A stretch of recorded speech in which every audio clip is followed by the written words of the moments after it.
Okay, so for you hardcore mathaholics, or for those of you that just are having trouble with this section, which might be a whole lot of you, because this is not an easy section. I've gone ahead and done a couple extra examples, so let's work through these extra examples together.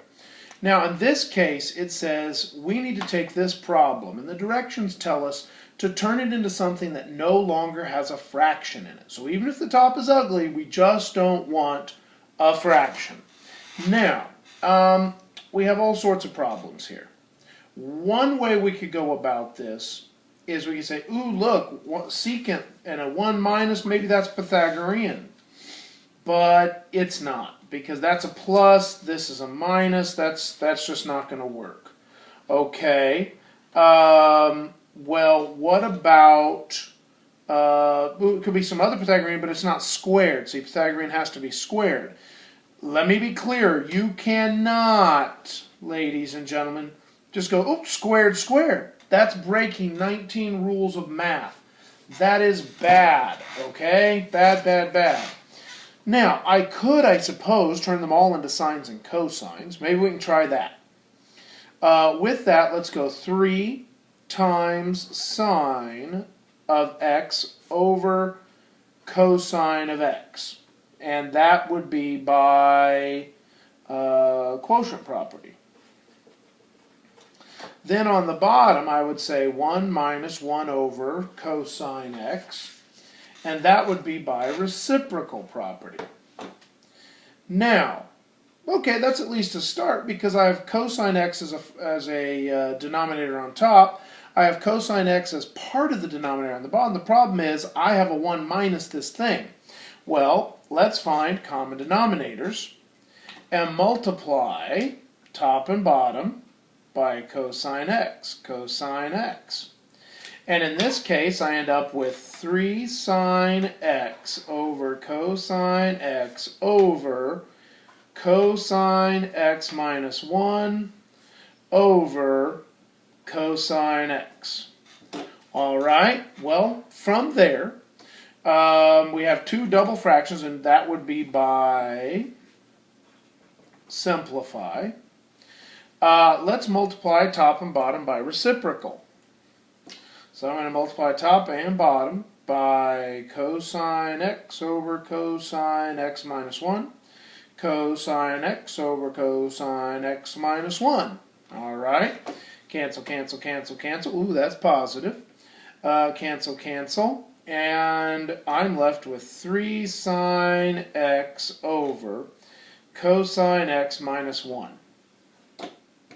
Oh, well, poo. Because we have a problem. We still have a fraction. We want to get rid of that fraction.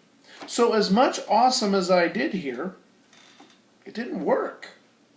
Let's go back and let's try something else. Now, I'm not going to erase it, so you erasers, put your erasers down, because it may have some really good parts that, just like a good geometry proof, we'll use later. Let's write the problem down again. 3 tan x over 1 minus secant x. Now, let's go again. In this case, maybe I need to get rid of a denominator. Well, one way I can get rid of denominators is I can multiply by a conjugate. A conjugate would be 1 plus secant x. 1 plus secant x. All right? And with that, we have on top 3 tan x times 1 plus secant x. On the bottom, I have a 2-part times a 2-part, so I have to FOIL. First times first, outer times outer, inner times inner, last times last. If I do that, I get 1 minus secant squared x. All right, so I did this by statements, reasons, given, multiply by conjugate. All right, multiply by conjugate.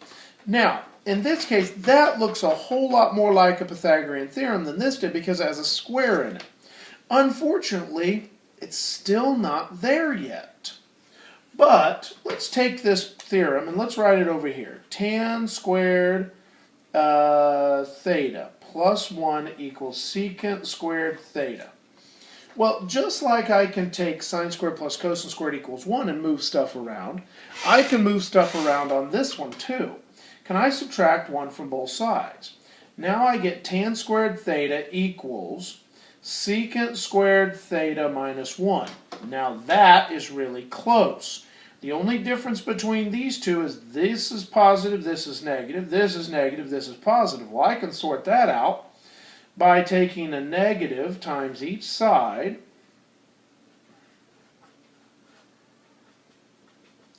and now I have what I'm looking for. So this can be replaced. By the way, I'm going to go ahead and give this away while we're at it.